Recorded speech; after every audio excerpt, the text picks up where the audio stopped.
La France, toujours en avance dans les politiques liberticides, vit désormais au rythme du vaccin obligatoire. L'on ne parle plus que de cela, et la fracture s'agrandit de semaine en semaine, au niveau de la société, au niveau des communautés sociales, au niveau des familles, entre ceux qui sont favorables au vaccin et ceux qui ne le sont pas. Première remarque. Globalement, ceux qui ne sont pas favorables au vaccin se sentent à l'aise par rapport à ceux qui se font vacciner dans la joie et la bonne humeur, ce qui est somme toute assez normal, puisqu'ils sont adeptes de la liberté. Seconde remarque. Globalement, ceux qui sont favorables au vaccin deviennent peu à peu des fanatiques du vaccin, considérant que ceux qui ne sont pas vaccinés font courir à la société un risque considérable en termes sanitaires. Ils deviennent donc peu à peu acteurs de la dictature sanitaire et le revendiquent haut et fort.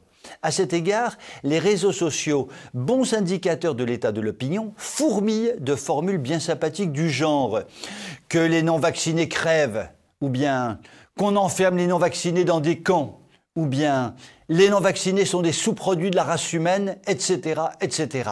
Aïe! Moi qui ne suis pas vacciné et qui suis donc un sous-produit de la race humaine, je n'ai pas envie de crever. Boris Vian d'ailleurs le disait « je voudrais pas crever ».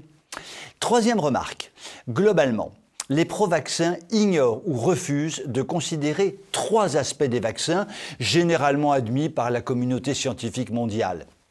Les vaccinés peuvent être à nouveau atteints par le Covid, les vaccinés peuvent transmettre le Covid, les effets secondaires des vaccins peuvent être graves pour le cœur, pour le cerveau et pour les ovaires féminines au moins.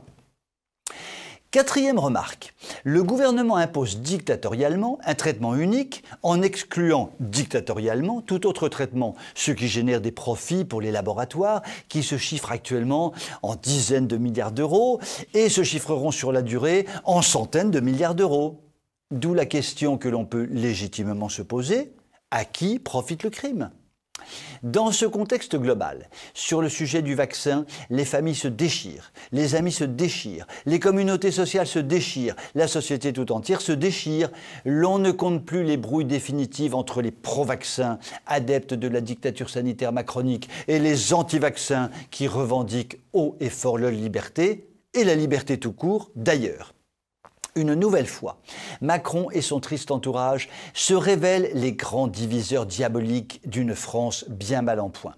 Cela dit, la population, chaque jour qui passe, en a davantage conscience et comme le révèlent des sondages récents ou les manifestations répétitives et considérables de cet été, il nous reste donc des motifs d'espérer. La liberté n'est pas encore complètement morte. Je vous souhaite une très bonne soirée.